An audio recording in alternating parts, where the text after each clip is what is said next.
పాకిస్తాన్ పంజాబ్ ప్రావిన్స్లోని ముల్తాన్ సూర్యుడి నగరం అని పిలువబడే ఈ ప్రాంతం ఒక గూఢమైన చరిత్రను దాచుకుంది. ఇక్కడే ఉంది ప్రహ్లాదపురి దేవాలయం. ఒకప్పుడు నరసింహునికి అంకితమైన భక్తిపీఠం.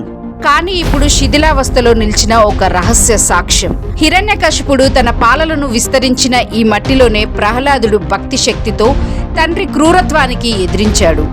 స్తంభం నుంచి ఉద్భవించిన నరసింహుడు ఇక్కడే ప్రత్యక్షమయ్యాడని పురాణం చెబుతుంది. ఆ సంఘటనకు సాక్ష్యంగా ప్రహ్లాదపురి ఆలయం నిర్మించబడిందని కథనం.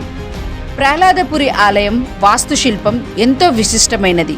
పెద్ద మండపం, చుట్టూ ప్రవాహ మార్గాలు, పైనుండి వచ్చే ప్రకాశం ఇవన్నీ దీన్ని ప్రత్యేకంగా నిలబెట్టాయి. ఒకప్పుడు ఇక్కడ హోలీ పండగ ఘనంగా జరపబడేదని కూడా పౌరాణికంగా చెప్తారు. కానీ చరిత్ర ఒక భిన్న దారిలో నడిచింది. 1947 విభజన తర్వాత హిందూ జనాభా ముల్తాన్ విడిచి వెళ్ళింది.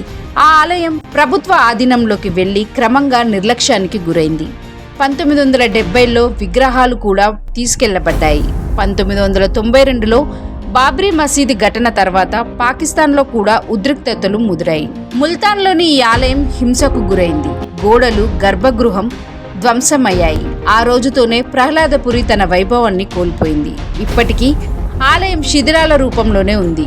కొన్ని ప్రాంతాలు నివాసాలుగా వాడబడుతున్నాయి. పునరుద్ధరణ ప్రయత్నాలు ఎప్పటికప్పుడు ప్రస్తావనలోకి వస్తున్నా వాస్తవంగా పెద్దగా జరగలేదు. పాకిస్తాన్ సుప్రీంకోర్టు కూడా దీనిపై దృష్టి సారించిన పురోగతి మాత్రం ఆలస్యంగానే ఉంది.